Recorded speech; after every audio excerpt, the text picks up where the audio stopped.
오늘 주제는 이 승무원이 되는 방법인데, 자, 승무원이 되기 위해서 준비해야 되는 것은 뭐 너무 많겠지만 여러분들이 일단 막연하게 느껴질 거예요. 일단 20살이 대부분이고 학교 다닐 때는 다 똑같죠. 뭐 그냥 뭐 시간 그냥 학교 뭐 중간고사 기말고사 하면서 그냥 시간이 가는 대로 뭐 하다 보면 2학년 3학년 4학년 되고 그러면 졸업 앞두고 졸업했는데 현실은 더 좀 힘들고 빡빡하단 말이에요. 승무원이 되는 것도 사실 너무 힘들고 승무원이 아닌 다른 직업을 생각해 본 적도 없고 하니까 너무너무 고민되는 것들이 많을 거예요. 그래서 여러분들이 근데 진짜 기본적인 건데 이게 뭐 부모님이 이야기해주는 교수님이 이야기해주면 와닿지 않을 수도 있는데 어쨌든 저 같은 경우에는 가장 많은 어떤 항공과 준비하는 학생, 뭐 실제 승무원을 준비하는 학생, 취준생들을 많이 만나고 있으니까 조금은 제가 하는 말이 여러분들에게는 와닿을 수 있지 않을까 생각해요.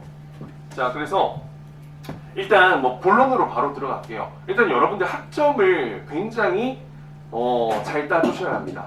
저희 학생 중에 우리 백석대 선배님들도 제 학생 중에 많이 있어요. 근데 이제 학점을 왜 따야 되는지 일단 잘 모르더라고요. 지나고 나면 일단 절대로 바꿀 수 없는 게 학점이에요. 지나고 나면 절대로 바꿀 수 없는데 사실 뭐 항공 서비스든 뭐 법학과든 경영학과든 학점을 잘 따는 게 얼마나 중요할까라는 생각을 하겠지만 이게 이제 면접관의 입장에서는 여러분들 더 승무원 말고요. 그냥 취업을 할 때에도 학점은 여러분들 학교 다음으로 중요한 게 학점이에요. 학교 다음으로 중요한 게 학점. 그게 뭐 때문이냐면 이력서에서 여러분들을 점수로 평가하게 되는 부분들이 있어요. 그러니까 예를 들어서 학점이 4.5 만점에 4.0 이상이면 여러분들 어떤 생각이 딱 들어요? 그냥 딱 보자마자 이 사람 성실하구나.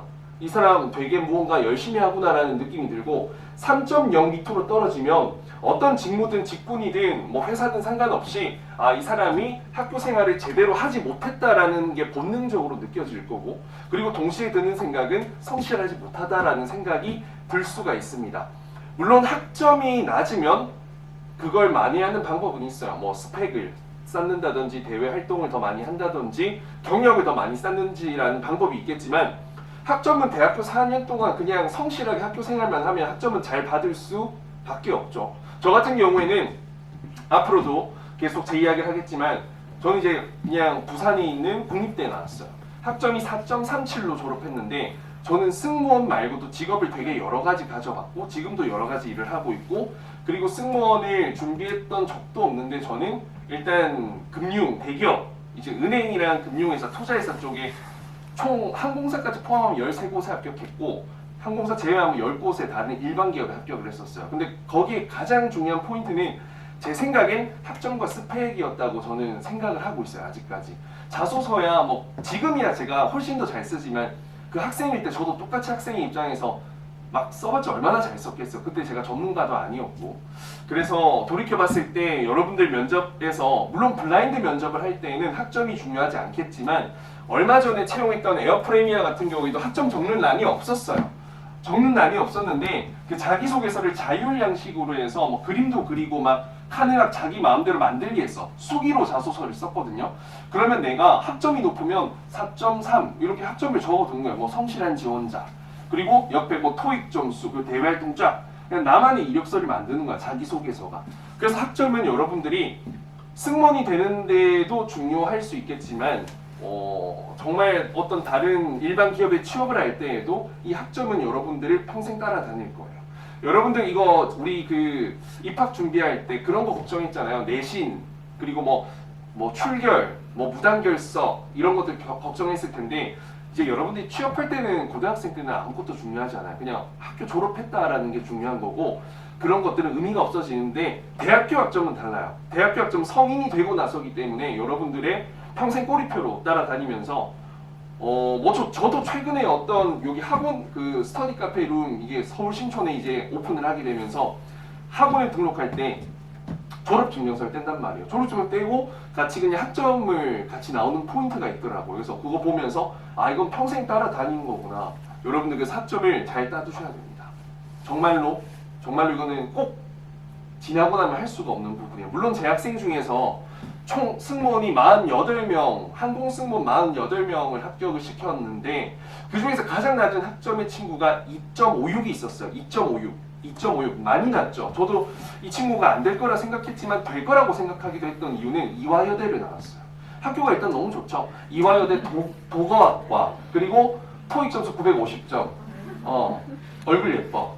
근데 이 친구 참 대단한 게 어떤 일이 있었냐면 그 아시아나항공에서 신검 탈락을 했어요.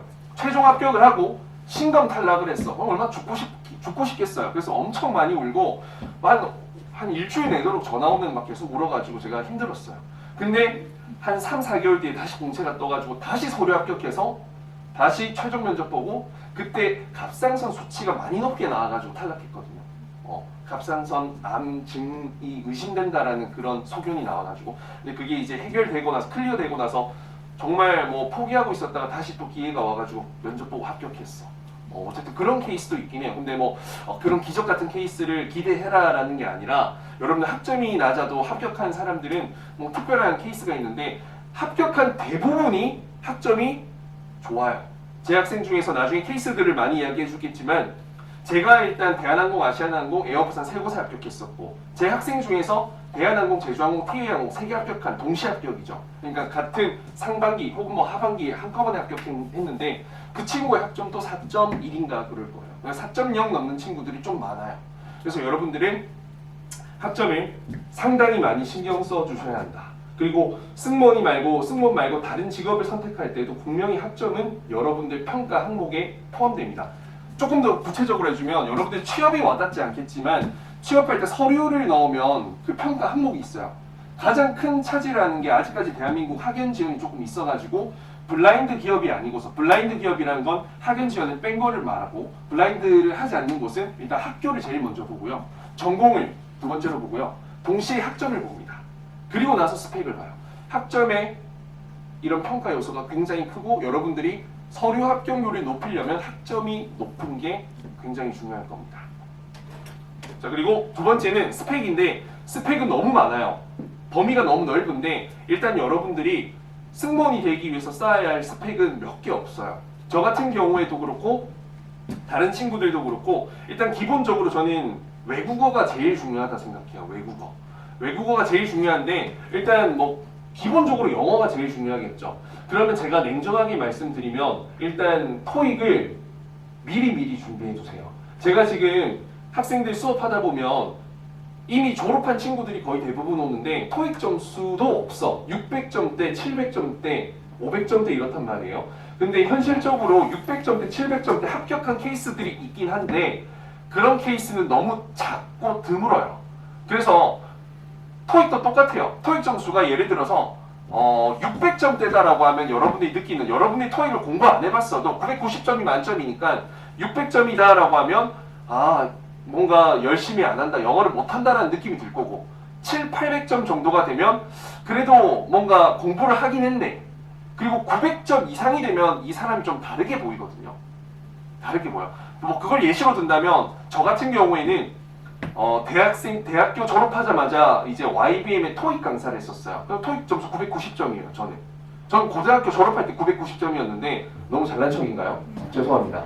외고를 나왔어요. 그래서 영어를 못할 수가 없는 거예요. 그래서 어쨌든 잘 보세요. 테디쌤이 똑같이 강의를 하고 똑같이 뭐 합격생을 많이 만들었는데 토익 점수 990점 만점의 테디쌤은 조금 더 전문적이게 보이고 조금 더 무언가 더 믿을 수 있는 신뢰감도 갈 거고 근데 토익 점수 500점, 600점이야. 그냥 승무원만 해봤어. 그러면 별로 여러분들에게는 물론 그래도 대단해 보일 수도 있겠지만 사실 별게 아닐 수도 있다. 어떤 신뢰도에서 좀 떨어질 수도 있는 거죠. 학점도 마찬가지고요. 학점도 제가 4.38인데 졸업했던 학점이 그러면 역시 성실하셨구나.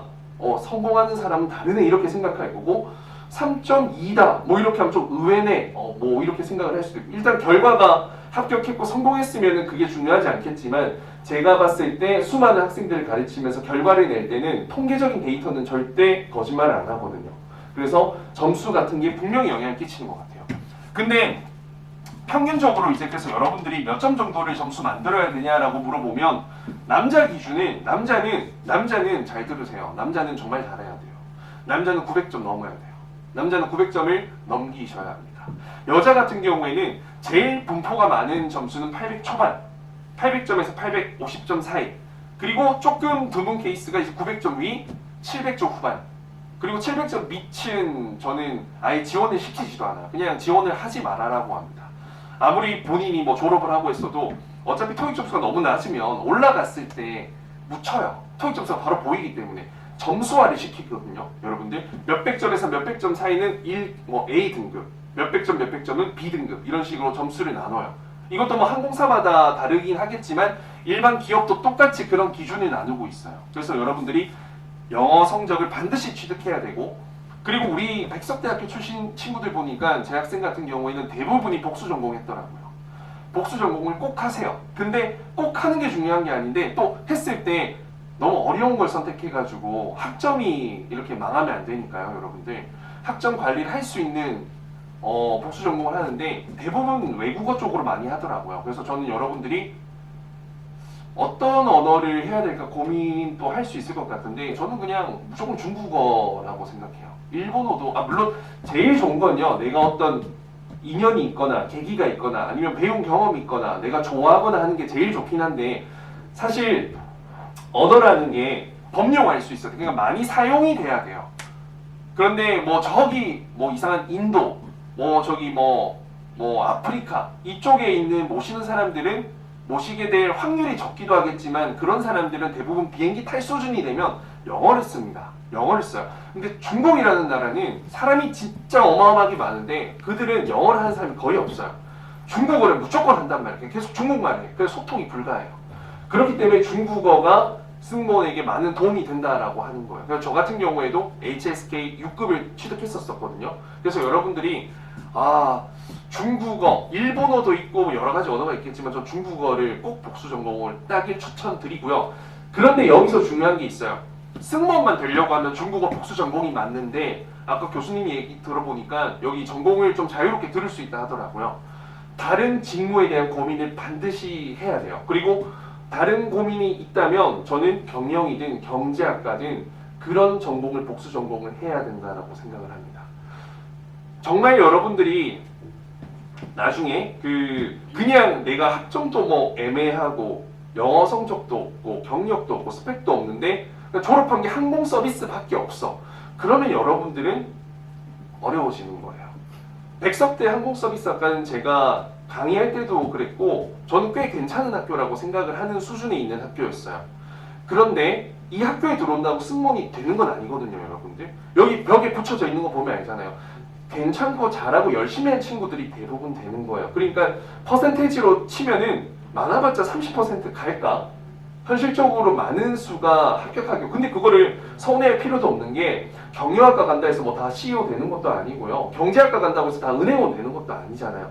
그냥 항공서비스학과의 정의는 제가 봤을 땐 승무원을 만들어주는 게 아닌 승무원에 대해서 필요한 정보나 지식, 이론, 실습들을 체험할 수 있는 곳이에요. 그러니까 내가 기반을 닦는 거지 승무원을 만들어주는 것과는 저는 별개라고 생각합니다. 하지만 뭐 너무 많은 항공과가 생기는 거에 대해서는 저는 부정적인 견해를 갖고 있지만 어찌됐든 이런 공부할 수 있는 시스템이 잘 갖춰져 있잖아요. 그래서 저는 여러분들이 진로에 대한 고민을 진짜 많이 해야 된다고 생각해요. 오늘 뭐 승무원이 된 케이스들, 정말 뭐 기적적인 특이한 케이스들도 설명을 드리겠지만 제 학생 중에서 항공 서비스 나왔는데 정말 생각도 못한 직업들 많이 하거든요. 그런 부분들도 설명을 좀 드릴 거예요.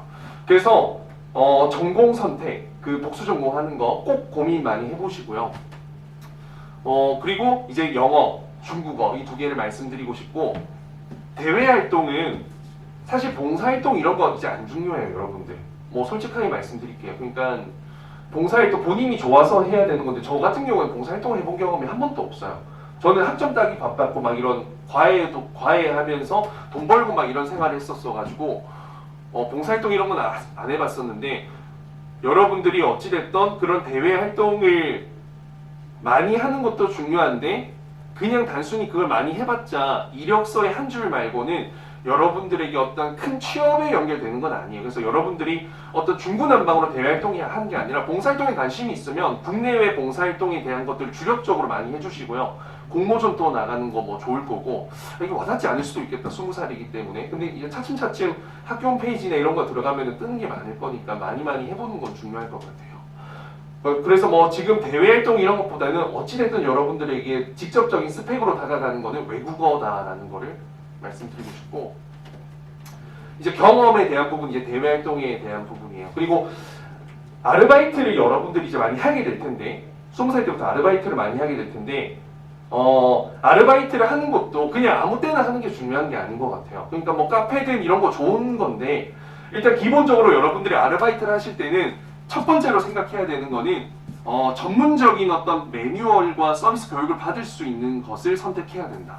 예를 들면 영화관, CGV 뭐 이런 거 있죠. 메가박스, 롯데 뭐 시네마, 그리고 뭐 올리브영 같은 요즘에는 그런 이 코스메틱 브랜드에서도 대기업에서 운영하기 때문에 서비스 매뉴얼 이런 게 되게 잘 되어 있어요. 그런 것들. 그리고 이런 것들을 해야 되는 결정적인 이유, 뭐 아웃백 스테이크하우스, 빕스 이런 곳들, 대기업에서 운영하는 어떤 서비스를 제공하는 기업에서 아르바이트를 해보는 건 저는 좋은 거라 생각하는데, 그 이유가 일단 사대보험을 떼요. 사대보험을 떼면 여러분들 뭐가 좋냐면 나중에 경력사항으로 적을 수 있습니다. 지금 항공승무원이 길이 없잖아요. 답이 없어 지금 코로나 때문에. 그래서 굉장히 뜨고 있는 직무가 열차승무원이에요. 열차승무원. 열차승무원 이번에 전국에서 36명 뽑았거든요. 전국에서 36명 뽑았는데 제가 16명 합격시켰어요. 36명 채용에 16명 제가 혼자서 했거든요. 놀랍죠? 저도 놀랐어요. 그래서 저 학원 망할 줄 알았는데 이거 잘 돼가지고 난리 났어요. 그래서 다시 많은 학생들이 오는데, 그 학생들이 항공서비스 친구들이 진짜 많거든요. 지원하는 친구들 50%는 항공서비스야. 근데 지원할 수 있는 사람, 지원 못하는 사람, 합격하는 사람, 합격 탈락하는 사람 차이가 뭐냐면 경력의 차이예요. 거기서 요구하는 경력은 6개월 이상 4대보험 떼고 그 경력 증명서를 뗄 수 있는 곳. 그런 곳이 아르바이트를 했을 때는 올리브영, 뭐 백화점, 뭐 이런 영화관 이런 곳이었어요. 그냥 개인 카페에서 근무해서 그냥 시급받았던 친구들은 그런 지원하는데 경력으로 아무런 사용을 할 수 없었어요. 그래서 아르바이트 할 때 무조건 4대 보험 떼는 걸 가셔야 돼요, 여러분들. 그리고 어떤 대기업의 매뉴얼, 여러분들 서비스는 물론 서비스를 잘하는 사람은 선천적인 성격이 좋아야 돼요. 선천적으로 밝고 긍정적이고 해야 되는데 그런 부분들을 우리가 극복하기 위해서 면접에서도 그렇고 우리가 항상 하는 말은 노력했다. 다양한 현장 경험을 쌓으려 노력했다. 그리고 현장 경험에서 더 좋은 퍼포먼스를 내기 위해서 어떤 적극적으로 서비스 교육에도 참여하고 실무 경험도 쌓으려고 하고, 이왕이면 또 SMAT, 뭐 서비스 경영자 자격증, CS 리더스 이런 자격증도 이론으로 공부해서 취득하려 노력했다. 이런 부분들을 이야기해 주는 게 좋거든요. 그래서 여러분들 아르바이트 할 때도 아무 때나 하지 말고 꼭 여러분들 그 경력으로 나중에 적을 수 있는, 그리고 이왕이면 시간을 많이 하지 않더라도 나중에 하게 되면 6개월 이상은 꼭 하길 추천드려요. 이건 6개월 이상 하면 여러분들 나중에 승무원 지원할 때도 그렇고 뭐 철도 승무원도 그렇고 다른 기업 지원할 때도 그 6개월 이상이면 경력사항으로 적을 수 있어서 서류에서 가산점이 붙어요. 이게 막연하게 들리겠지만 진짜로 여러분들 이거를 듣고 잘 기억했다가 실천하는 사람은 진짜 승무원이 빠르게 될 거예요. 제가 장담하는데 여러분들 동기들 중에서 승무원 되는 사람이 20% 30% 한정될 거예요. 근데 그 20% 30%는 뭔가 달라도 다른 사람들이에요. 그래서 여러분들 오늘 제가 하는 이야기들이 진짜 그냥 흘러 지나가면 나중에 결국에는 답이 없는 상태에서 나를 찾아서 수업 들어올 수도 있는 거고, 그게 아니면 그냥 여기 백석대에서 열심히 배우고 잘해서 여러분들 승무원도 다이렉트로 갈 수 있는 거예요. 우리 아시아나에도 백석대 출신의 후배 제 친한 애 2명이 있거든요. 그게 초창기 1기인가 그랬던 것 같아요. 어쨌든 그 친구들도 학점 좋고 되게 잘했던 걸로 알아요. 나중에 뭐 교수님이 아시는 것 같으니까 한번 그 언니 선배에 대한 것도 한번 들어보시면 좋을 것 같습니다. 자, 그리고 이제 면접 준비를 해야죠. 여러분들 면접 준비를 하는데 몇 개월 정도 걸릴 것 같아요? 면접 준비 몇 개월 걸릴 것 같아요? 6개월? 몇 개월 걸릴 것 같아요? 1, 2년? 눈썹이 멋지네요. 어디서 했어요? 제가 그림. 진짜요? 와, 잘하는데? 다음 저도 한번 그려주세요. 면접이요, 여러분. 끝이 없어요. 면접 준비는 끝이 없어요. 근데 대부분이 어떻게 하냐면 이제 학교에서 면접 수업이 있어도 그걸 좀 대충 하는 것 같아요. 일단 항공과이기 때문에 면접 수업이 없을 수가 없잖아. 근데 졸업한 친구들 중에서 난 면접을 잘하는 사람을 본 적이 거의 없어요. 진짜. 이게 수업으로 생각해서 그래. 수업, 숙제. 이게 면접은 여러분들이 나중에 어떤 기업을 가더라도 반드시 써야 되는 거고, 저 보세요. 저 같은 경우에는 뭐 승무원이 되기 위해서 면접했던 것도 아니고 그냥 취업 준비할 때 열심히 했던 게 내가 원하는 기업을 선택해서 갈 수 있는 그 계기가 힘이 됐고, 더군다나 졸업 후에 회사 퇴사 후에도 내가 먹고 사는 길이 됐어요. 면접은 여러분들 앞으로 계속해서 더 중요해질 수밖에 없는 게, 요즘에는 좀 말도 안 되는 사건 사고가 많잖아요. 이 사람들의 인성이나 사람들의 생각 가치관이 되게 중요해졌어요. 면접을 잘한다는 건 말을 잘하는 게 아니에요. 한국 사람이 한국말을 못하면 그게 되는 겁니까?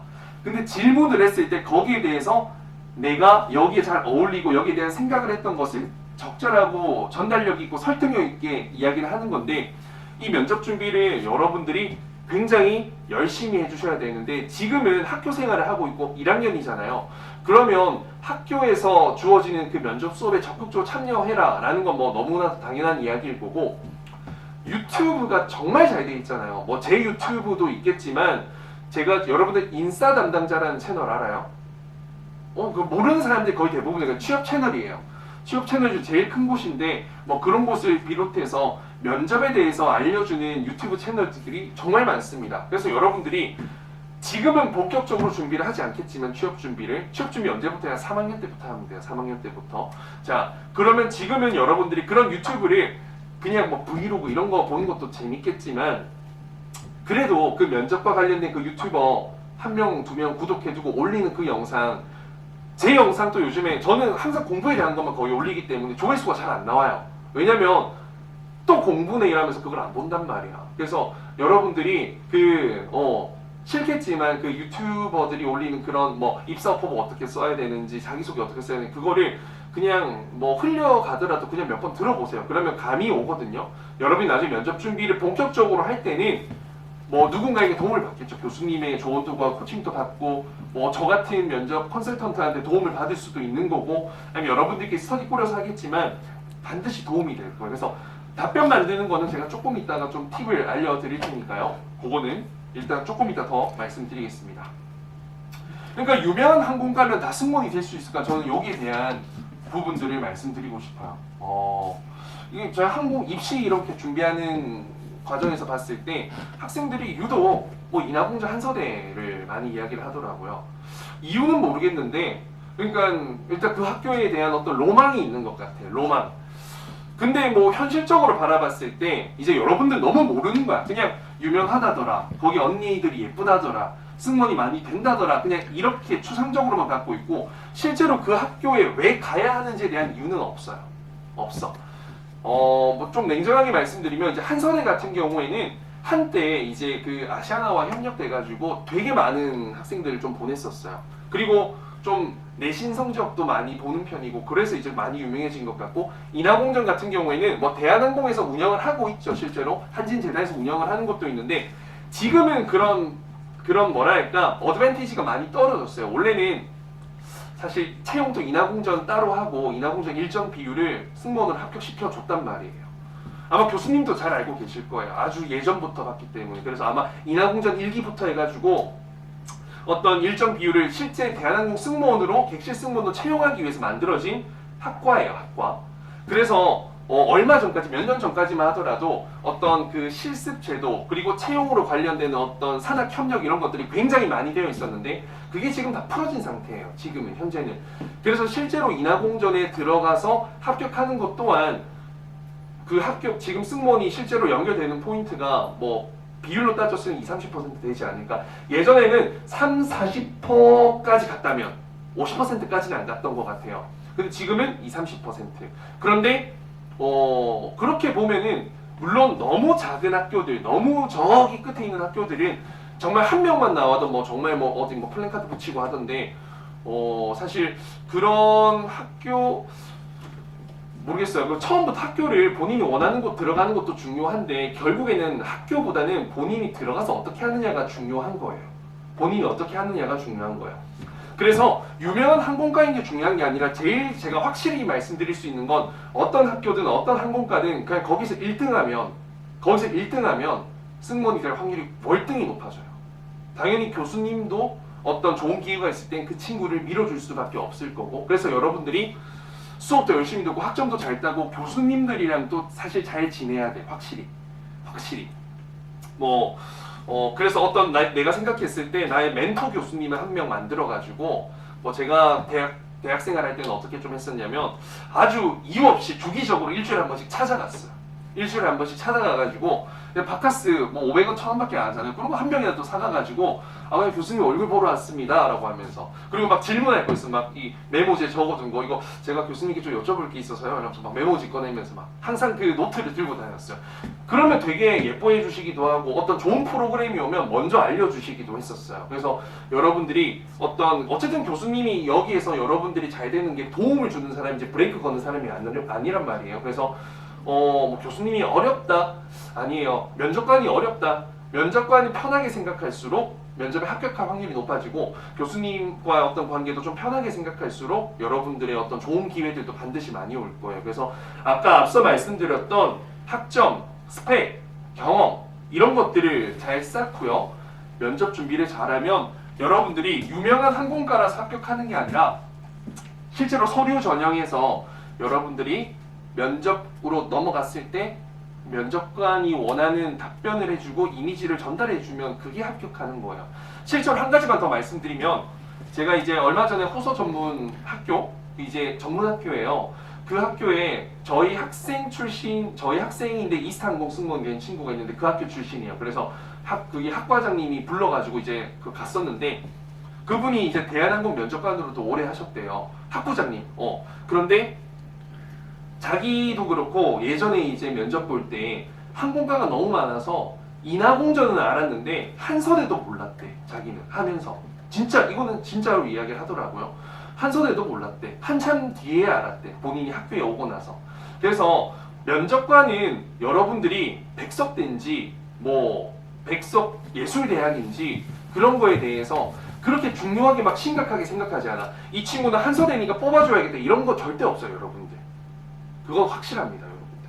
자, 제가 실제 합격생 사례들을 이제 한번 하나씩 이야기를 해줄게요. 요 3, 4 합격생 같은 경우에는 패션 디자인 학과에 나왔어요. 그리고 나이가 저를 27살 때 만났어요. 27살 때. 27살 때 만났고 이미 학원이라는 학원을 한 500만 원 정도 쓰면서 다 다녔던 친구예요. 그러니까 뭐 저를 마지막으로 찾아왔을 때는 제가 이제 테디쌤 유튜브를 한창 할 때였어요. 그래가지고 스튜디오 TV 3기로 들어왔거든요. 3기. 그래서 이제 지 친구랑 둘이 왔더라고요. 그래서 상담하고 27인데 될 수 있을까요? 그때는 채용 공채가 많았기 때문에 당연히 열심히 하면 가능하다라고 했었고, 이 친구의 스펙은 토익 805점, 그다음에 패션 디자인학과 학점 4.05, 그리고 아르바이트 경력 제로. 아르바이트 경력 제로인데 6개월 동안 근무했던 경력이 있어요. 사회 경력이죠. 나이가 27이니까. 그렇게 해서 이 친구가 이제 면접 준비를 저랑 같이 했고, 키는 164, 몸무게는 한 53, 4 되지 않을까? 좀 마른 느낌이 아니에요. 여러분들이 막 뭐 승무원 하면 되게 말랐다라고 하는데 저 좀 마른 느낌이 아니었어요. 어쨌든 이 친구는 이제 가장 먼저 그 제주항공 최종 합격을 제일 먼저 했고, 그 다음에 티웨이항공과 대한항공을 동시에 합격했어요. 이 친구는 면접 준비 저랑 한 7개월 정도 했었고, 이 친구의 합격 포인트 하면 정말 잘 웃어요. 그냥 항상 웃어요. 그냥 무조건 웃어요. 그냥 쌤 약간 계속 웃어. 면접할 때도 계속 이렇게 막 계속 웃고 있어. 그냥. 그리고 답변할 때는 또 제대로 네 이렇게 하고 있습니다. 답변 끝나면 이렇게 하고. 진짜 미소 정말 많이 웃는 친구. 그냥 선천적인 애들이잖아. 그래서 같이 공부했던 남자들, 그리고 또 친절해. 그리고 막 좀 약간 털털해. 성향 자체가. 그러니까 같이 이제 공부하던 남자애들도 걔를 좀 몇 명을 좋아했었어. 걔보다 예쁜 애는 훨씬 많은데 성격이 너무 괜찮은 거야. 저도 그 친구가 성격이 정말 좋은 친구라고 생각했었고, 그리고 이제 면접을 볼 때 자기가 이제 항상 이야기했던 게, 내가 강조했던 게, 면접관 절대 쫄지 마라. 저기 남자친구 아버지 만나러 간다 생각해라. 남자친구 아버지 만나러 갔는데 막 얼어있고 너무 딱딱한 것보다는 오늘 뭐 먹었어요? 말 못하고 이러보다 네, 저 이거 먹었습니다. 면접관님 식사하셨습니까? 뭐 요런 게 기본이에요. 그런 느낌. 그게 서비스. 그러니까 여러분이 생각했을 때 면접에서 막 답변을 딱딱하게 하면 탈락하는 확률이 크다는데, 그런 이유가 일단 서비스를 못할 것 같잖아요. 여러분들이 착각하는 것 중에 한 개는 승무원이 되면 기분 좋은 손님만 모신다고 생각하는데, 기분 좋은 손님은 여러분들이랑 별로 접점할 일이 없고요. 여러분들이 이제 항상 응대해야 될 사람은 좀 불만을 가진 사람들, 시비 거는 사람들, 별의별 사람들이 다 있습니다. 여러분들 아르바이트만 해봐도 좀 노답인 경우가 많을 텐데, 제가 이제 수업하다가 최악의 서비스 경험, 이런 것들 물어보면 정말 말도 안 되는 그런 많거든요. 그래서 어쨌든 성격이 이 친구는 합격의 포인트였다. 뭐 실력도 실력이고 성실함이 다 나와 있죠. 토익 805점, 학점 4.1, 국립대학교 나왔고 그런 키나 스펙이나 이런 게 정말 별로 중요하지 않았던 것 같다. 자, 26살에 항공과 간 친구가 있어요. 와, 이게 진짜 저는 레전드 중 한 개라고 생각하는데 26살에 항공과를 갔어요. 이 친구는 미대를 준비했던 친구인데 대입에 실패를 했어. 본인이 원하는 학교를 가지 못하게 됐어. 그래서 대입을 거의 포기하다시피 했고 그래서 어떻게 했냐면 저기 남산에 가면 힐튼 호텔이 있어요. 여러분들 모르겠지만 알아요? 힐튼 호텔에서 베이커리 빵집에서 20살에 아르바이트를 해요. 대학을 안 간 거죠. 고졸. 자, 여기까지는 사실 뭐 요즘 같은 세상에 대학 가는 게 중요하지 않다라고 할 수 있겠지만 교육을 하는 제 입장에서는 노답이에요. 현재까지는. 저는 학점은행제 그리고 고졸 뭐 이런 것들을 조금 존중해요. 사업을 하고 이렇게 하면 상관없는데 정상적인 경로로 취업을 하려면 되게 어려워요. 그런 교육 과정이. 왜냐면 번외의 과정이잖아요. 번외의 과정. 정식적인 오피셜한 루트가 아니에요. 오피셜하긴 하지만 또 다른 분야에서 오피셜한 거죠. 그래서 어쨌든 20살에 힐튼 호텔에서 근무를 시작하고 26살까지 거기서 일을 해요. 그래서 처음에 빵집에서 일을 하다가 나중에는 저기 그 호텔에 보면 이제 그 라운지 바가 있어요. 바. 그럼 거기는 이제 외국인 손님들도 많이 오고 하나 봐. 그래서 거기 카지노가 있거든요. 그래서 딱 두 손님이 돈을 많이 줬대. 두 국가의 손님. 어디? 미주, 이제 미국, 아메리칸 쪽. 그리고 두 번째가 중국인. 그래서 팁을 받으려면 소통해야 될 거 아니야. 너 오늘 되게 멋있다. 자주 하다. 오늘은 돈 땄니? 너무 기분 좋아 보인다. 오늘 이 칵테일 추천해줄게. 뭐 이런 거 해야 될 거 아니야. 그러면 나이스 서비스 이러면서 팁을 줄 거 아니에요. 그래서 이 친구가 어떻게 했냐면 그 팁을 많이 받고 싶어가지고 HSK를 따고 토익을 땄어요. 영어 공부를 했어. 웃기죠. 어쨌든 돈을 벌기 위해서 그렇게 했어. 그래서 본인이 이제 호텔에서 그때는 약간 객실부에서 일을 하고 있었는데 필리핀 에어라인이 있었대. 필리핀 에어라인 승무원들이 레이오버를 힐튼 호텔에서 했었나 봐요. 그래가지고 거기 있어가지고 승무원이네? 저 사람들이 단체로 계속 오네 해서 너무 궁금해서 어디 항공사냐 물어보면서 시작했던 게 승무원에 대한 꿈이 생긴 거야.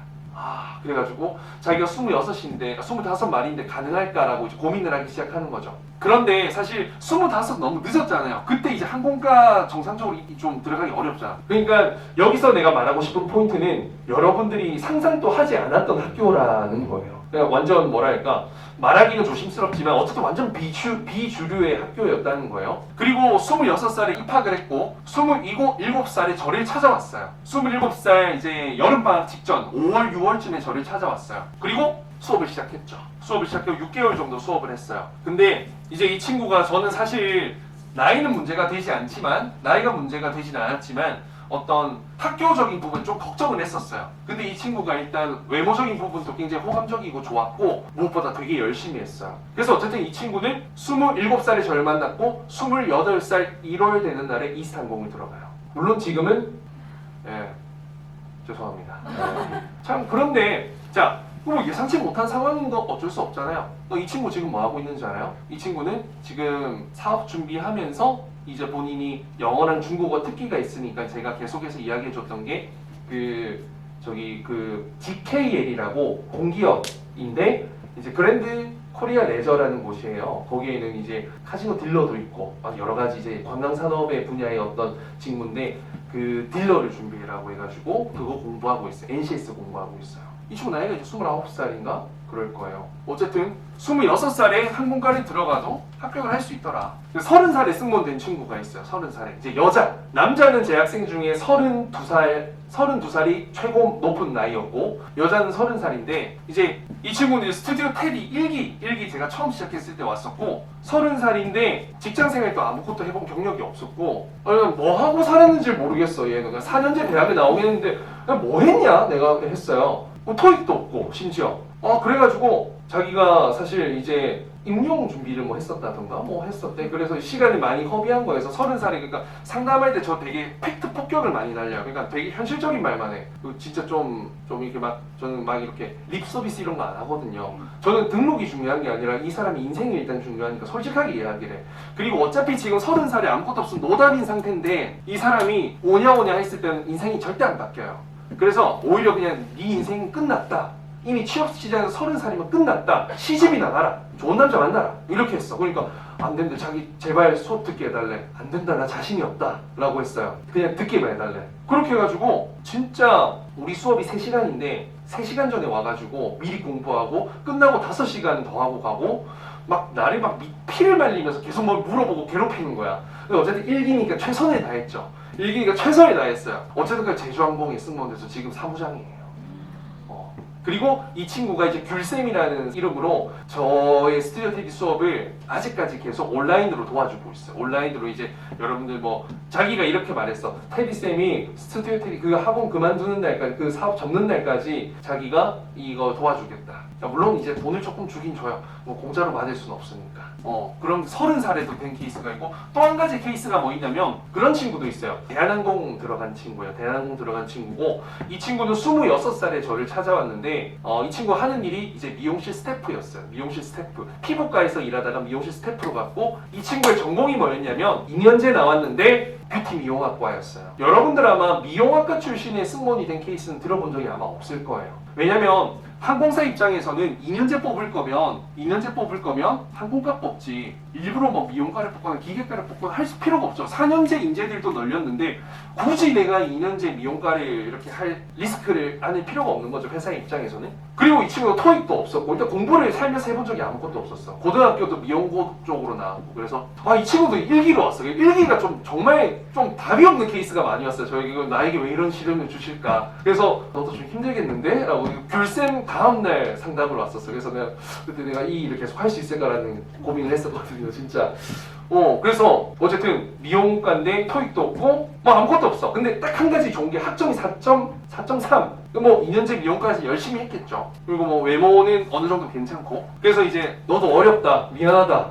상담 여기서 끝내자라고 하는데 쌤, 저 진짜 열심히 할 수 있습니다. 전 남자친구랑도 헤어질 수 있어요. 이러더라고. 그래서 왜 남자친구랑 왜 헤어지는데? 아니 잘 만나서 결혼해야지. 내가 이렇게 하니까 그만큼 의지가 있습니다. 시킨 대로 하겠습니다 하더라고. 그래서 이 친구도 그래 뭐 속는 셈 치고 하면 1기니까 해보자라고 했어. 그래가지고 수업을 하는데 이 친구도 숙제를 내는 게 있거든요. 영상 촬영 숙제가 있는데 저희 학생이 제가 1기 때 한 40명이 있었으면 이 친구가 항상 제일 먼저 숙제를 내. 제일 먼저 숙제를 내고 학원에 제일 일찍 오고 계속 오래 하는 공부를 되게 오래 하는 친구였어요. 그리고 이제 어느 정도 면접 준비가 되고 나서는 토익을 따오라 했어. 그러니까 토익 따는데 이제 남자친구랑 딱 헤어지더라고 진짜로. 남자친구랑 헤어지고 토익 기숙 학원에 들어가더라고. 그래서 딱 2달 만에 850점을 만들어 왔어. 그리고 토스 7을 만들어 왔어. 야 기적이 너 미쳤다. 너는 공부해야 되는 DNA였구나. 야 왜 미용했냐.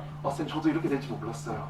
그렇게 해서 대한항공 이전에 이스타항공 면접을 봐요. 서류 합격해서 이스타항공 갔는데 일단 실력이 좋고 하니까 바로 최종을 가. 이미지 괜찮고 실력 좋으면 무조건 최종 많이 가거든요. 최종 갔어. 이스타항공 최종. 얘 이스타항공 안 가기 진짜 잘했네 생각하니까.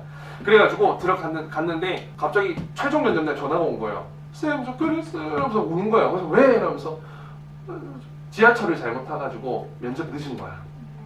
25분. 그러니까 딱 들어가면 이미 면접관이 알고 있어요. 윤예림 씨는 왜 늦으셨어요? 왜 늦으셨어요? 딱 물어보지. 이미 거기서 면접 끝난 거예요. 이미 끝난 거예요. 이미 끝났어요. 물론 저는 좀 이따 이야기해 드릴 건데 아시아나공 면접까지 30분 지각했어요. 저는 30분 지각했는데 합격했어요. 적절한 타이밍에 기침했어요. 잘했어요. 했는데 그 이유도 설명드릴게요. 저도 정확한 이유는 모르겠는데 어쨌든 그 친구는 이스타항공에 탈락을 했죠. 그리고 한 달인가 2달 뒤에 이제 대한항공 채용이 났는데 대한항공 채용에 합격해서 대한항공 승무원이 됐죠.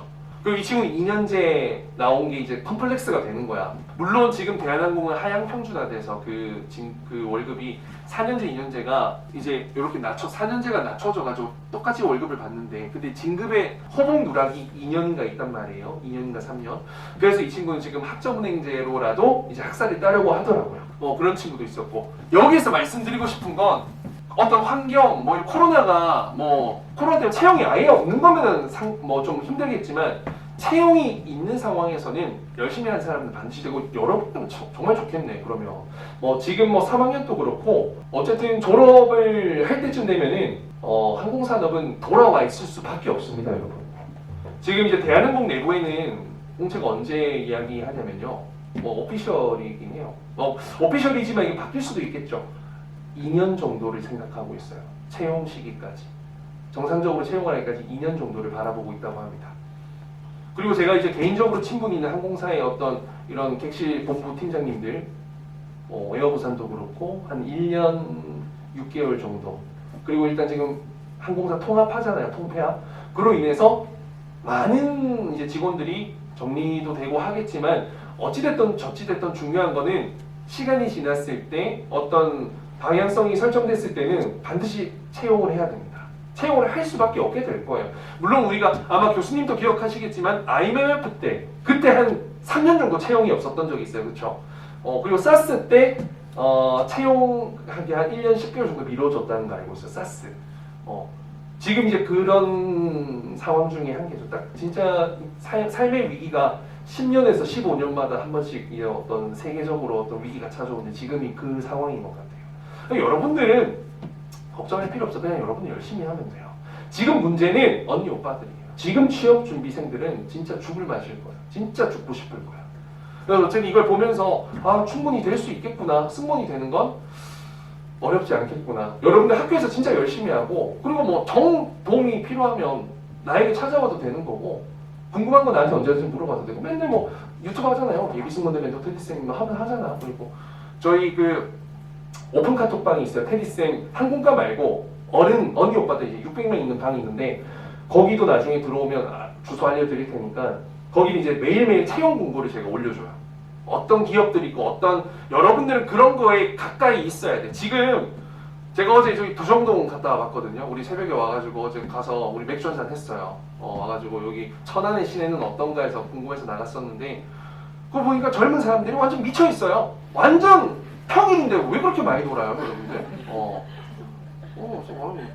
미쳤네 애들 이러면서. 그래서 내가 이렇게 말했어요. 우리 막 먹다가 이 애들 이렇게 놀다가 나중에 한 3, 4년 뒤에 나 찾아오겠지? 그렇게 이야기했단 말이에요. 여러분들 제가 뭐 공부만 해라는 말은 아닌데 기록에 남는 것들 있잖아요. 여러분들 지원할 때 이게 데이터로 찍히는 것들 그런 것들은 잘 만들어 두셔야 돼요. 잘 만들어 둬야 돼요. 그러니까 또 이제 하고 싶은 말은 몇 시야? 시간이 없으니까 쉬는 시간 없이 갈게요. 학과에 상관없이 준비된 지원자라면 모두에게 취업은 열려 있어요. 자, 항공과 학생들이 승무원이 안 됐을 때 가장 많이 취업하는 건 비서예요. 사무직. 학교에서는 어떻게 지도를 하고 있는지 몰라서 저는 조심스럽게 말을 해야 되는 입장이지만 저는 별로 좋다고 생각 안 해요. 비서라는 직업에 귀천은 없습니다. 직업에 귀천은 없는데 왜? 별로 노력하지 않고 준비하지 않고 그냥 내가 졸업한 상태 그대로 지원해서 합격할 수 있는 회사는 별로 좋은 곳은 경쟁력은 없는 곳이다라고 생각을 해요. 일단 비서 직무라는 것 자체가 계약직인 경우가 많고요. 여러분들에게 커리어로 쌓기가 어렵습니다. 물론 뭐 대통령 비서실장 이런 건 되게 멋지죠.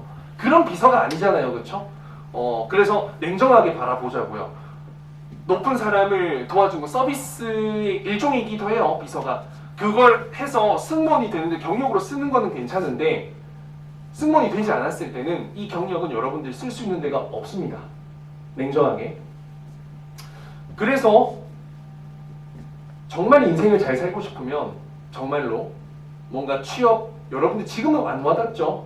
취준생 되면 죽고 싶으면 취준생 얼마나 많이 자살하는 줄 알아요, 여러분들? 진짜로. 진짜요, 여러분들.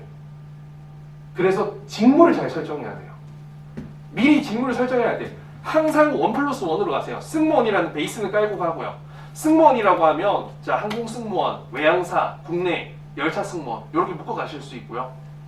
플러스로 다른 분야의 한 개를 선택하셔야 돼요. 1+1의 또 다른 원은 서비스 쪽이 아닌 다른 쪽이에요. 물론 서비스라는 게 굉장히 넓어요, 범위가. 승무원이 되는데 예를 들어서 내가 저는 이제 서비스 쪽이 이제 막 손님을 이렇게 도움 드리는 것도 서비스지만 영업 사원도 영업 관리도 뭐 서비스 기획도 사람과 사람을 계속해서 만나는 그 접점에 있는 업무는 전부 다 저는 서비스 관련된 일이라고 생각하고 그래서 여러분들이 항공과 나왔는데 내가 할 수 있을까라는 생각 자체를 버리는 게 중요해요. 일단 여러분들은 백석대 항공과 자랑스러운 이 학교에 이제 졸업생이 될 건데 자랑스러운 졸업생이 되느냐 그냥 원오브댐이 되느냐는 여러분들의 하는 거에 따라 달려있겠죠. 실제로 우리 학생 중에 얼마 전에 저기 SK증권에 합격한 친구 있어요. 그 친구가 제가 저랑 수업 한 1년 정도 했거든요. 합격하니까 난리 난 거예요, 교수님들께서.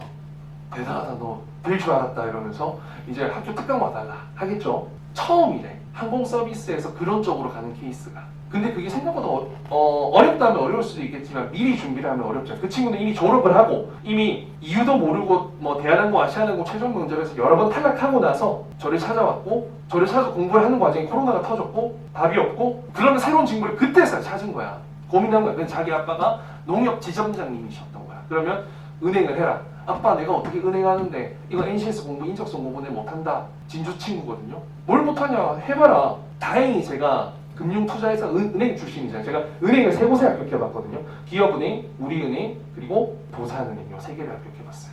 그러면서 준비하는 과정을 알고 있고 또 투자증권사도 제가 한국투자증권, 신한금투 요 두 개를 합격했었어요. 그래서 도와줄 수 있는 부분들이 있겠다라고 해서 상담하다가 야 그럼 준비해보자라고 했는데 이제 이게 그 항공사 승무원 준비하던 친구들 항공과 출신도 있고 항공과 출신이 아닌 친구도 있는데 이제 여러분들이 애널리스트나 이런 걸로 갈 수는 없어요. 증권사를. 그러면 어떤 직무가 있냐면 업무 지원팀 PB가 있어요.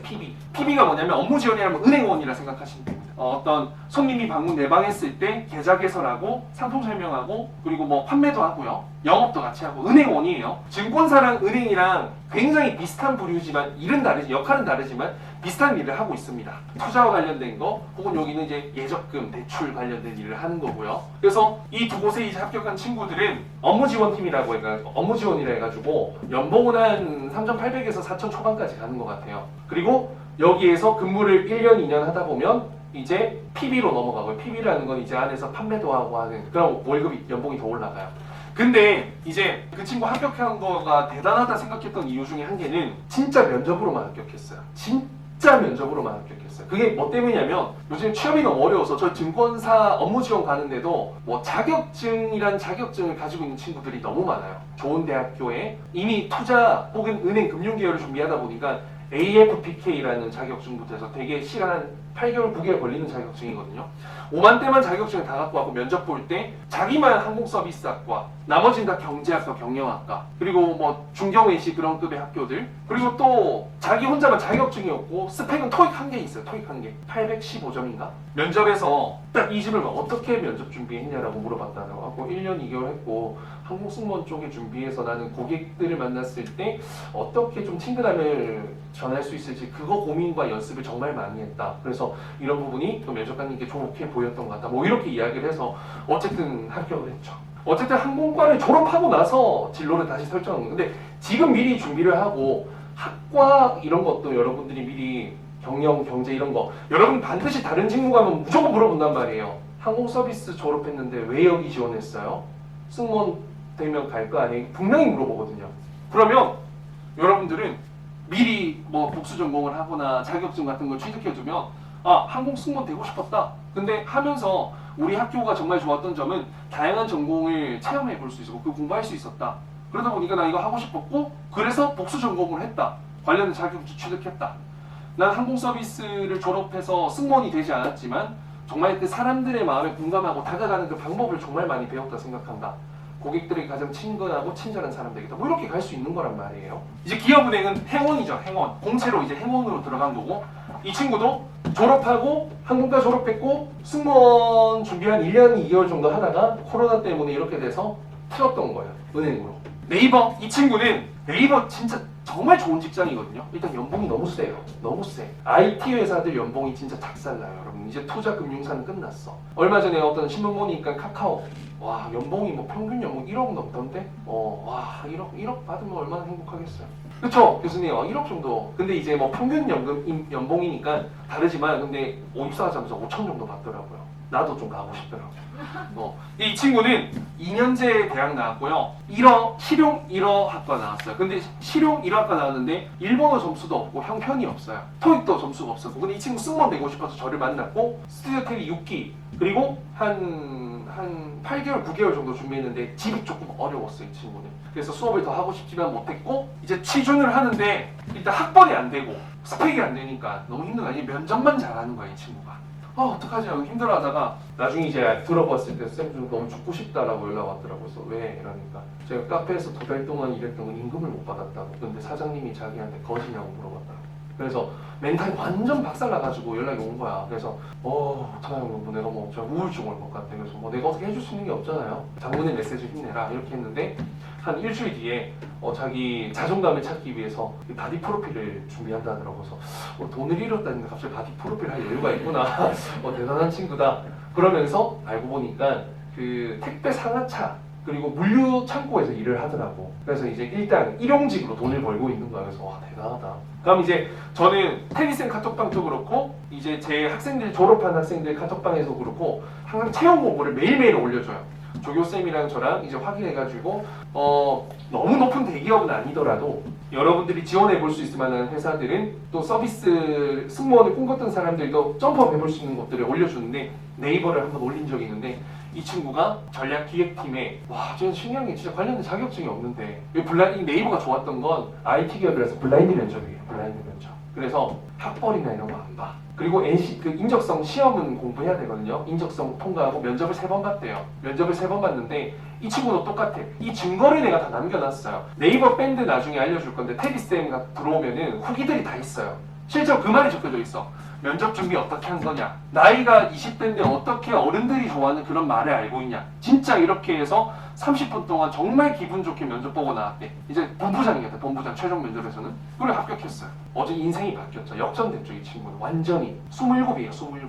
GKE 얘는 아까 말했던 그랜드 코리아래죠. 여기 합격한 친구 저희 학생 중에 2명인데 계속 TWA 대안하고 최탈하는 거야. 최탈. 그래가지고 근데 그 친구 2명이 뭐가 있었냐면 HSK 6급이 있었어요. GKL은 이제 월급 세요. 여러분들 공기업이라 가지고 굉장히 세고 카지노 딜러인데 이제 외국인 손님을 응대하는 거죠. 서비스 직무랑 또 연결이 되잖아요. 그래서 여기 NCS 필기 시험을 준비하고 다른 회사들은 NCS 성적이 더 중요해요. 공기업 같은 경우는. 근데 이거는 면접이 중요한 거야. 외모도 중요한 거야. 그래서 저기 2명이 합격해가지고 평생 직장으로 들어왔죠. 물론 지금 카지노 문 닫았는데 상관없어요. 공기업이기 때문에 절대 안 잘립니다. 계속 일 안 하면서 돈 벌더라고요. 너무 부러워요.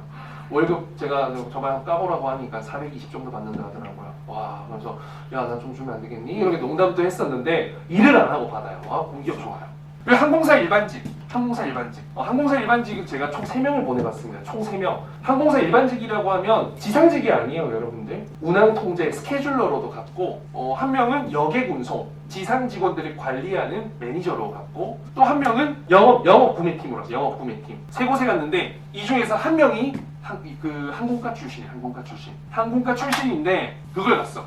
편입을 했어요. 편입. 일반 학교 4년제 일반 학교로 국제통상학과인가 그걸 편입해서 4년제 졸업하고 편입을 2년 더 해가지고 뭐 토익 공부를 해서 뭐 어학 성적 되게 많이 높여서 올리더라고요. 그래서 열심히 준비해가지고 뭐 일반직 간 케이스도 있고. 그래서 여러분들이 뭔가 승무원을 준비하는 학생이지만 여러분들이 뭘 해야겠다라는 확신이 있으면 준비할 수 있는 것들이 되게 많아요. 그리고 저는 추천하는 건 이게 좀 막연하게 느껴지겠지만 외국어를 취득해서 해외 영업 직군이나 아니면 GKL과 같은 외국인들과 소통하고 응대하는 그런 직무를 찾는 것도 추천하고요. 아니면 고객과의 접점에서 계속해서 할 수 있는 어떤 금융 서비스 쪽 그런 쪽도 한번 고민해 보면 되게 좋을 것 같습니다. 중요한 건 면접 준비는 하나 제대로 해두면 면접이라는 게 어떤 거냐면 면접은 여러분들이 생각했을 때 이 기업 준비할 때는 이 면접 준비하고 이 기업 준비할 때 이 기업 준비하고 항공과 준비할 때도 백석대 준비할 때는 이거 준비하고 인하공전 준비할 때는 인하공전 준비하고 아마 다 그랬을 거예요. 근데 면접은 똑같아요, 여러분들. 하나의 학교, 하나의 기업을 완벽하게 준비를 해두면 직무가 달라지고 회사가 달라지더라도 그 안에 들어가는 명사, 대명사만 바꾸면 되는 거라 가지고요. 결국에는 똑같잖아요. 이 회사 들어오고 싶습니다. 이 항공과 들어오고 싶습니다. 이 항공과 이게 좋습니다. 이 회사 이게 좋습니다. 내가 이런 걸 해드리겠습니다. 내가 이런 걸 해내겠습니다.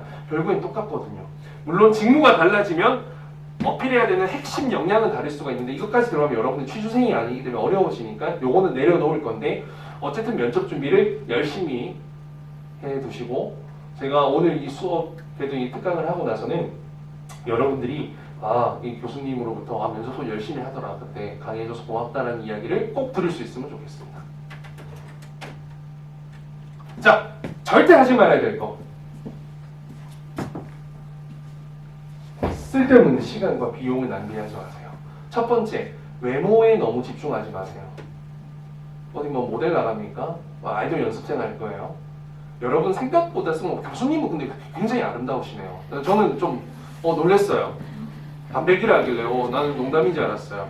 근데 여러분들 솔직히 말씀드릴게요. 요즘의 승무원은 외모가 그렇게 경쟁력은 아닌 것 같습니다. 제가 근무하면서도 느꼈던 건 40대 딱 40대 제가 근무할 당시 40대 중반에 있는 매니저님급들 그분들 정말 예뻐요. 옛날에는 정말로 승무원이 외모도 좋고 예쁘고 정말 예쁘고 민대 출신 정말 많았거든요. 학벌도 괜찮고 공부도 잘하고 지덕체 다 갖춘 사람. 그래서 스튜어디스라는 직업이 우리나라의 선망 직업이 된 거예요, 여러분들.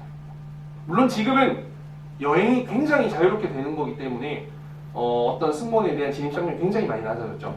예전에는 그리고 저런 예쁜 분들, 똑똑한 분들 해야 되는 이유 중에 하나는 뭐냐면 비행기 타는 사람들의 수준이 되게 높았어요. 출장, 유학, 여행이라면 어느 정도 중산층 이상 되는 사람들이 가기 때문에 굉장히 부자인데 막 돈 많고 재력이 있는데 막 진상 부리겠어요? 이거 좀 더 주세요. 이것도 이렇게 안 나면 불만 고객 이런 거 잘 안 생겨요. 물론 인성이 안 좋은 분들은 사건 터지죠. 뭐 라면상 뭐 이런 것도 있잖아요. 여러분 들어본 적 있어요? 막 이거 라면 다시 끓여와 뭐 이래가지고 네가 먹어, 네가 처먹어 막 이러면서 그런 거 아니에요. 요즘에 그렇게 하면 큰일 나요. 누가 한번 녹화해가지고 올리면 게임이 끝이잖아요, 그렇죠? 그런데 요즘에는 우리가 응대해야 될 고객은 어떤 고객이냐면요, 너무 똑똑해요. 그리고 모든 걸 트집 잡고 시비 거는 고객이에요. 스마트 컨슈머죠. 그렇기 때문에 우리는 멘탈이 좋아야 되고 인성이 좋아야 되고 그냥 성향 자체가 밝고 친근하고 긍정적이고 뭔가 좋아야 돼요, 성격이. 그래서 실제로 외모에 대한 기준이 많이 낮아졌습니다.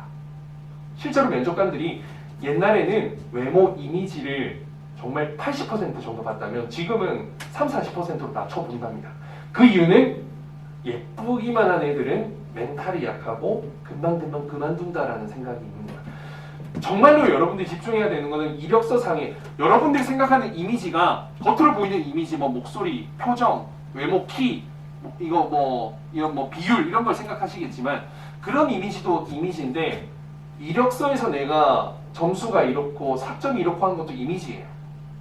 그리고 물론 면접 답변에서도 이미지를 보여주고 예를 들어서 뭐 토익 점수 980점이면 성실하고 똑똑한 이미지 있잖아요. 지적이고 근데 얼굴도 예쁘고 잘 웃어. 그럼 이 친구 뽑는 거죠. 그리고 연애를 너무 많이 하지 마세요. 연애를 너무 많이 하지 마세요. 제가 장담하는데 지금 만나는 사람이랑 결혼할 확률 제로. 제가 7년 만나면서 후회했던 것 중에 하나가 내가 왜 한 사람을 그렇게 오래 만났을까? 아주 현실적인 이야기입니다.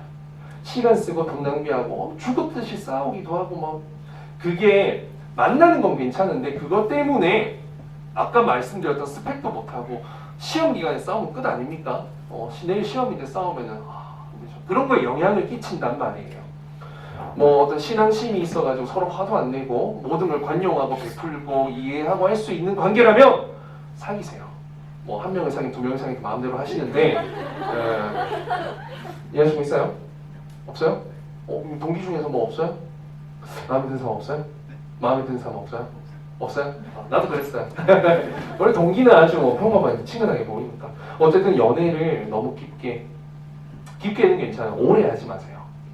그래서 일단 확실한 건 지금은 여러분들이 만나봤자 어차피 뭐 같은 학생이거나 뭐 그런데 여러분이 승무원이 되면 만날 수 있는 일단 레벨이 완전 달라. 내 동기들도 솔직히 좀 외모가 이거 어떻게 승무원이 됐지라는 애들이 좀 있어요. 근데 그 친구들 막 판사랑 결혼하고 막 아파트 10억 선물해준 남자고 난 이해가 안 돼. 그 남자들 미쳤나 싶어. 근데 그만큼 시집을 잘 가요, 여러분들. 그렇기 때문에 지금 막 굳이 너무 막 이 연애가 없으면 좋을 거 그런 거에 내려놓으세요. 그런 거 편하게 만나야 돼요, 여러분, 관계가. 어쨌든 승무원이 되기 위해서 절대 하지 말아야 될 것은 어떤 내가 시간 낭비와 돈 낭비, 감정 낭비를 하는 모든 것들. 외모요, 뭐 성형수술 필요하면 하세요. 근데 이제 너무 저기에 집중하지 말라는 거예요. 너무 집중하면 티가 나요. 취업 준비를 딱 시켜보면 너무 이게 외모에 대해서 신경 쓰는 애들은 계속 거울 보는 애들, 그런 애들은 절대 되기 싫어져요. 자, 답변을 만들 때는 스토리텔링을 해야 됩니다. 여러분들 오늘부터 이제 면접 수업이 있나요? 1학년들도? 없어요? 면접 답변 만들 때 이걸 반드시 한번 사용해 보세요. 자, 스토리텔링 이야기 많이 들어봤을 텐데 거기에서 중요한 건 스토리텔링이 어떤 역할을 하냐면 기억에도 잘 남고요. 스토리텔링을 하면 기억에 잘 남고 신뢰도가 높아져요. 그 답변, 이 사람이 하는 그 답변이 진짜 같이 느껴져요. 진짜. 의심을 하지 않아요. 그리고 이미지. 이 사람이 이 답변을 했을 때 이럴 것 같다. 이 사람 참 이럴 것 같아. 이 사람 참 성실할 것 같아. 이 사람 참 사랑스럽네. 이 사람 참 예의 바르네. 이런 어떤 이 사람의 이미지가 남게 됩니다. 잘 기억하세요. 기억에 잘 남고 신뢰도가 높아지고 이미지가 각인된다. 어떤 이미지라는 게 각인된다. 자, 한번 이야기 제가 한번 예시를 설명드려 볼게요. 나 혼자 산다라는 프로그램을 알고 있죠. 나 혼자 산다라는 프로그램에 그 이름은 기억이 안 나는데 다솜이라고 칠게요. 뭐 다솜인지 유란지 잘 모르겠는데 어떤 그 걸그룹 멤버가 나와가지고 아이돌 그 제작진이 물어봅니다. 혹시 취미가 뭔가요? 주말에 뭐 하시나요? 라고 물어봐. 우리 면접 질문 취미 뭐냐고 하는 거 있잖아요. 그랬을 때 어떻게 했냐면 이 사람이 취미가 등산이라고 하거든요. TV 예능 프로그램에서 취미가 뭐냐 물어봤는데 등산이라고 합니다. 그럼 어떤 생각이 들어요? 아이돌 걸그룹이 취미가 등산이래. 신기하다. 신기하다는 뜻은 무슨 뜻이에요? 의외네. TV니까 좀 이미지 메이킹하는 게 아닐까? 라는 합리적인 의심을 해볼 수 있을 거 아니에요. 사실 걸그룹 아이돌이면 뭐 할 수 있는 어떤 뭐랄까 즐길 수 있는 취미가 얼마나 많겠어요. 뭐 여행 가는 것도 있고 영화 보는 것도 있고 그런 일상적인 것도 있을 텐데 뭔가 일부러 등산이라 하지 않았을까? 그럼 제가 답변해 볼 테니까 편하게 들어보시고요. 생각해 보세요. 들으면서 자, 이 뭐 다솜이라고 칠게요. 다솜 이분이 아이돌 생활을 하면서 슬럼프에 빠지게 됐대요. 정말 많은 사람들 관객들 앞에서 정말 공연하다가 혼자 남아졌을 때는 뭔가 굉장히 좀 우울하고 혼자 땅이 꺼지는 느낌을 느낄 수가 있어요. 저도 그런 느낌을 느껴봤는데 그게 우울증 슬럼프로 찾아온 거야. 그래서 힘들면 누가 먼저 생각나요? 막 학교 생활하다 힘들면 누가 생각나요? 부모님 생각날 거 아니에요. 그래서 엄마 아빠가 너무 보고 싶었대요. 그런데 아빠가 딱 떠올랐는데 아빠가 어떤 사람이었냐면 초등학교 선생님이셨대. 그래서 주말만 되면 일요일만 되면 아침 8시, 7시에 등산 가방에 보온병에 커피 담아서 이것저것 챙겨서 항상 등산 갔대.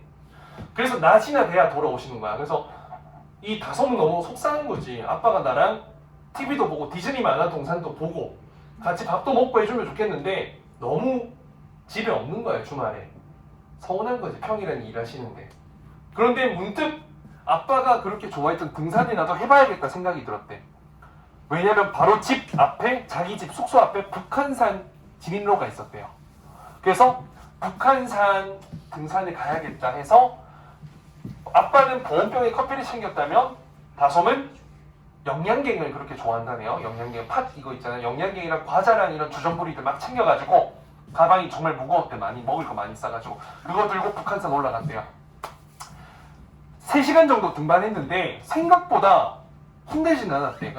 힘들면 뭐 바위에서 쉬어서 영양갱 까먹고 또 올라가다 신곡 나올 기간이라 가지고 신곡 연습하고 갑자기 또 미친 사람처럼 춤도 추고 막 그랬대요. 그러다 보니까 정상까지 금방 올라갔대. 정상에 올라가서 야오 하고 메아리를 쳤는데 여러분들 느껴본 적 있을까? 이 가슴 안에서 응어리가 터지는 그 느낌 느껴본 적 있어요? 탁 터지면서 안에 쫙 퍼지면서 눈물이 팍 쏟아졌대. 자기도 모르게 이렇게 담겨있던 이 마음의 짐이 풀리는 느낌, 엄청난 위로를 받았대. 동시에 들었던 생각은 아빠가 너무 미안했대. 아빠가 혼자서 가장으로서 이 가족들의 짐을 너무 마음속에 지고 있었구나. 그래서 주말만 되면 도망치듯이 등산에 가고 다음날 웃으면서 열심히 출근하셨던 거야. 그러면서 이제 어떤 마음이 어떤 생각을 많이 했겠죠. 그리고 이제 내려오는 길에 닭백숙집이 하나 있었다네요. 닭백숙집. 그래서 닭백숙을 한 45분 기다려서 먹었대. 너무 맛있었대요. 딱 떠오른 사람, 이 시스타의 효린 씨가 닭을 되게 좋아한대요. 야 진짜 맛집이다, 가볼래? 다음 주에 또 왔대. 너무 좋아했대. 그래서 걸그룹 멤버들 몇 명이 이 닭백숙 등산 클럽을 만들었대. 그래서 취미가 됐대요. 자, 아까 뭐라 했어요? 기억력. 자, 잘 생각해 봅시다. 자, 머리 이렇게 흔들어 보고,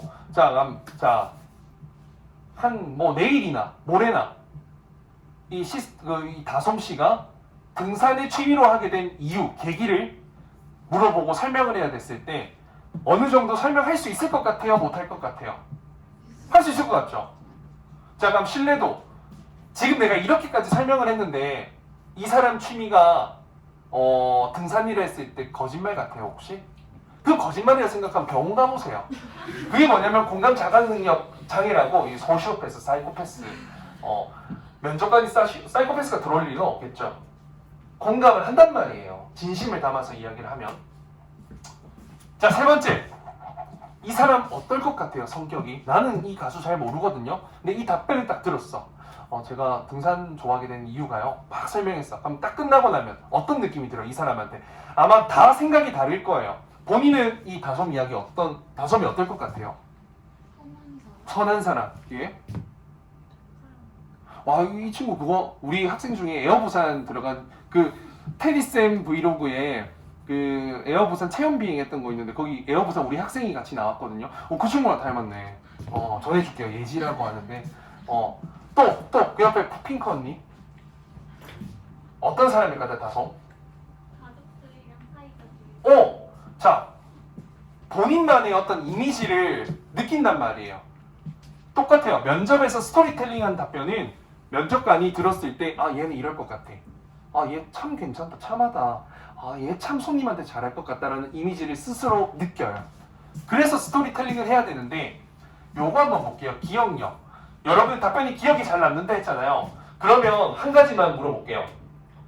설명할 때 어떤 단어들이 막 떠올라요? 단어? 이거 내가 지금 다시 설명해야 된다면 떠오르는 단어 아무거나 이야기해볼까요? 아무거나 괜찮아요. 내가 설명했던 것 중에 떠오르는 단어. 혹시 떠오르는 단어 뭐 있어요?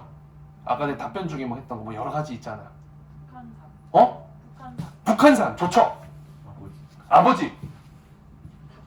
닭백숙. 닭백숙. 닭을 좋아하나 봐요. 커피. 지금 정확하게 답이 다 나오고 있어. 어떤 거 느껴져요? 응어리. 어떤 거? 응어리. 응어리. 와, 좋아요. 지금 다 여러분들이 정답을 말씀하셨는데 이 기억을 잘 되게 해주는 이유가 바로 일상적 디테일이라는 건데 여러분들이 말씀하신 모든 게 일상적 디테일이에요. 그게 뭐냐면요. 일상적 디테일이라는 것은 일상적, 누구나 알고 있는 거예요. 아버지 없는 사람 있나요? 다 있단 말이에요. 닭백숙 모르는 사람 있나요? 커피 모르는 사람 있나요? 영양갱 모르는 사람 있나요? 북한산 가보지는 않았지만 그런 지역명, 산명이 있다는 건 다 알고 있을 거 아니에요? 일상적으로 모두가 알고 있어요. 그런데 내 답변, 내 경험 속에서는 특별한 역할을 하는 거예요. 커피, 아빠가 커피를 들고 갔으니까 난 영양갱을 챙겨갔고, 북한산, 집 앞에 북한산이 있었으니까 아빠가 좋아했던 등산을 한번 해봤고, 내 경험 답변 속에서 특별한 계기가 되잖아요. 그걸 일상적 디테일이라고 하는데 그런 것들이 계속해서 연결돼서 계속 연결이 되는 거예요. 일상적 디테일이 문장 속에서 계속 그게 연결이 돼서 스토리텔링이 되는 거예요, 여러분들. 닭백숙, 커피, 보온병, 응어리, 그리고 효린, 이런 것들이 하나하나 디테일 작용을 하면서 스토리텔링이 되는 거예요. 그래서 여러분들이 앞으로 답변을 만들 때는 스토리텔링이라는 게 어떤 시간의 순서대로, 장소의 순서대로, 마음 어떤 생각의 순서대로 가는 것도 맞겠지만 중요한 건 일상적 디테일, 테리스이 말했던 누구나 아는 소재인데 이게 답변 속에 특정한 작용을 하면서 상대방의 기억 속에 오랫동안 남을 수 있고 이런 단어들이 각인되면서 신뢰도가 높아지고 왜?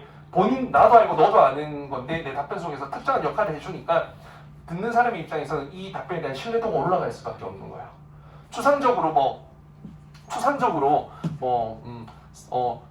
승객 한 분 한 분께 최고의 감동을 선물해드리겠습니다. 추상적이잖아요.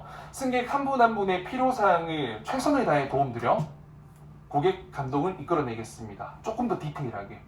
혹은 승객 한 분 한 분에게 따뜻한 눈맞춤으로 진심을 전하는 노력은 고객 감동으로 이어질 수 있도록 최선을 다하겠습니다. 뭐 이렇게 답변을 연결할 수도 있는 거고. 답변 속에 디테일이 작용을 계속해서 하려고 노력하셔야 됩니다, 여러분들. 이 뒤에까지 하면 너무 이제 기니까요. 뭐 이제 마무리 단계 해볼게요. 여러분, 부러워요, 여러분. 20살. 진짜. 지금 4년이라는 시간만 잘 보는 4년이 너무 길어요. 준비하는데 너무 긴 시간인데 대학생활로 치면 되게 짧거든요. 4년 지나서 그때 테디쌤 특강 들었었는데 쌤 저 너무 학교생활 제대로 안 해가지고 승무원 될 수 있을까요? 라고 찾아오지 않았으면 좋겠어요. 4년 동안 진짜 복수 전공 꼭 하시고요. 학점 무조건 컨닝을 해서라도 잘 받으세요. 너무 나쁜 건가요? 안 걸리면 나쁜 거 아니잖아요. 컨닝이라도 해야지. 저도 근데 컨닝도 공부한 사람이 할 수 있어요. 저도 진짜 손바닥에 뭐 이거의 원소 구호 뭐 16개가 있으면 뭐 있을까요? 첫 글자만 이렇게 손바닥에 적어간 적 있어요. 가, 지, 다, 큐 뭐 이렇게 해가지고 첫 글자만 보면 그게 다 기억날 수 있도록 공부를 해야 컨닝이지 그거는. 그럼 그거 뭐 하면 교수님 컨닝 아닌데 이거 뭐 제가 공부하다 적어놓은 거예요. 이거 컨닝 할 수 있겠어요? 다, 카, 키, 큐 뭐 이랬는데 뭐 어떻게 컨닝이라 생각하겠어. 저는 필사적으로 필요할 땐 그렇게 했어요, 여러분들. 일단 학점을 따놓으면 돼요. 정직하고 성실한 거 중요한데 뭐 평소에 잘하면 학점 당연히 잘 나오겠죠. 그래서 4년 동안 오늘의 핵심은 이거예요. 학점 잘 따야 된다. 토익 공부 미리 해보자. 그리고 어떤 내가 원하는 직무를 잘 고민해보자. 고민이 힘들면 나에게 물어봐라. 언제든지 물어봐라. 뭐 인스타로 DM을 보내셔도 되고. 그리고 카톡방 또 아까 제가 말씀드렸잖아요. 오픈 채팅방에 테디쌤 검색하면 2개가 나와요. 테디쌤 검색하면 2개가 나오는데 사람 많은 방이 있거든요. 600명 들어가 있는 방, 700명인가? 거기 비밀번호가 TEDDY예요. 테디. 거기에 들어오면 실제 이제 취준생들부터 21, 2살 이런 친구들도 되게 많아요. 대학생들. 그런 친구들 되게 똑똑한 친구들이죠. 미리부터 그런 데 들어와 있다는 거는. 계속해서 정보 얻을 수 있고 궁금한 거 물어보면 제가 답변해 주는 곳이거든요. 도움받을 수 있는 것도 되게 많으니까. 그리고 저는 이제 그런 승무원 유튜버긴 하지만 취업 유튜버거든요, 이제는. 그래서 이제 인사 담당자라는 그 취업 채널이랑 같이 이제 협업해서 실제 뭐 대기업, 공기업, 뭐 모든 기업을 총괄해서 하는 교육을 해요. 그래서 여러분들에게 앞으로 도움 드릴 수 있는 부분이 더 많을 것 같아요. 승무원이라는 직업이 정말 별게 아니에요. 나는 솔직히 말씀드려서 승무원 학과가 왜 있는지 잘 모르겠어요. 근데 여러분들이 승무원이 되고 싶어서 그런 경험을 하고 싶어서 왔잖아요. 승무원이 되기 위해서만 준비를 하면 승무원이 안 됐을 때 여러분들의 인생은 망하는 거예요. 그때부터 진짜 노답이에요. 근데 승무원이 되고 싶다면 승무원이 되는 건 물론이고 더 높은 목표를 갖고 가야 돼요. 제가 승무원 3개를 합격할 수 있었던 포인트는 면접을 잘해서도 스펙이 좋아서도 아니고 제가 봤을 땐 투자금융, 대기업 면접을 준비했던 짬밥이 항공사에서 실제 면접으로 갔을 때 승무원만 바라보면서 준비했던 애들의 수준과는 많이 달랐다라고 저는 솔직히 생각해요. 왜냐면 스터디 한번 가봤는데 서로 웃고 다리 떨고 뭐 몸이 움직인다, 어깨 이런 거 지적하고 있더라고. 어깨 삐뚤면 승무원 안 돼요? 상관없어요. 다리 좀 벌어지면 안 돼요? 상관없어요. 내가 다 합격했잖아요. 전혀 상관없어. 내가 봤을 때. 쓸데없는 사소한 것들이죠. 외모, 입이 삐뚤어져도 마음이 삐뚤어지나요? 전혀 상관없어요. 그런 거 면접관이 변태예요. 입꼬리 보면서 대칭. 그냥 안 한단 말이에요. 그냥 그 사람의 전체적인 이미지를 보고 여러분들의 어떤 이력서의 내용들 그런 것들을 보는 거지 절대로 그런 걸로 하프랍을 사람을 판단 안 합니다. 정말 그렇다면 제가 유튜브로 고발하겠습니다. 정말로 그렇게 채용 안 합니다, 여러분들. 그리고 열차 승무원이라는 직업들 중에 굉장히 뜨고 있으니까요. 이유는 안정적이라서. 그리고 여자가 평생 하기 되게 좋은 직업이래요. 승무원이라는 직업은 체력이 진짜 중요하고 힘들어요. 저도 그거에 못 버텨서 그만둔 거고요. 팔목이 아작나가지고 수술을 했었거든요. 여자들이 많다 보면 좀 무거운 거 막 혼자 들고 한 손을 막 들고 있어요. 이렇게 해서 손목 꺾여가지고 수술하고 그만뒀는데 어쨌든 승무원은 지금 한 번쯤 해보기에는 정말 좋은 직업이에요. 근데 그렇다고 해서 평생 직업이 안 될 확률이 큽니다. 이번 이스타 사태도 그렇고 그렇죠. 그래서 항상 그것보다 더 높은 목표를 준비해서 여러 가지를 해낼 수 있는 여러분들이 되면 좋겠어요. 그러면 항공사가 망하든 내가 승무원을 잘리든 인턴에 잘리든 상관없습니다. 내 살 길은 다 있거든요. 저도 회사 퇴사하고 나서 내가 이렇게 더 잘 될 줄 알았겠습니까? 근데 과거에 취업 준비를 승무원만 했다면 나는 그냥 승무원만 가르쳐야지. 왜냐면 다른 취준생들이 나를 무시할 거니까. 저 선생님 승무원 뭐 별거 아니잖아. 3D 서비스잖아. 이렇게 했을 거야. 근데 내가 아니 나 13개 합격했는데 나 토익 만점인데 나 예차측 6급인데 나 YBM 강사였는데 나 투자회사 나왔는데 이게 이제 결국에는 나의 스펙, 진짜 나의 스펙이 되는 거예요. 그러니까 아무도 나를 무시할 수 없게 되고 내가 하는 말을 믿고 따라줄 수 있게 되는 거죠. 그래서 여러분들도 본인의 어떤 것보다 조금 더 높은 목표를 가지고 열심히 하면 분명히 좋은 결과 있을 겁니다. 너무너무 고생하셨고요. 고생은 제가 또 많이 하긴 했는데 도움이 필요하면 언제든지 말씀하세요. 제가 생각보다 정말 많은 사람들과 소통하고 있으니까 여러분들에게도 도움을 많이 줄 겁니다. 앞으로도 많이 줄 거라서 언제나 DM 이런 거 절대 저 쌩 까는 거 없거든요. 답장이 좀 늦을 수는 있어요. 개인 카톡도 있고 개인 카톡도 아까 스튜디오 텔이 있잖아요. 이거 카톡에 검색하면 제가 나와요. 채널 말고 제 개인 폰. 글로 언제든 저 하루에 연락 오는 게 보통 한 1,500개는 항상 오거든요. 카톡 답변을 다 하고 자야 돼요, 항상. 카톡으로 1,500개 와. 항상 뭐 한 500명, 한 1,000명씩 연락 오니까 되게 외로울 틈이 없어요. 외로울 틈이 없어.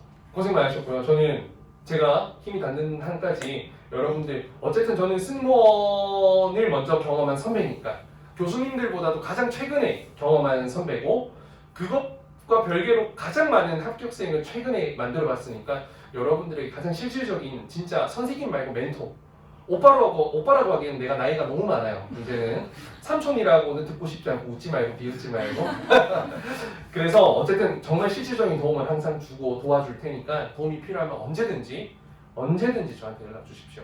항상 저는 여러분들 옆에 있겠습니다. 취업준비생들의 멘토 플러스 예비 승무원들 멘토 하겠습니다. 감사합니다 여러분.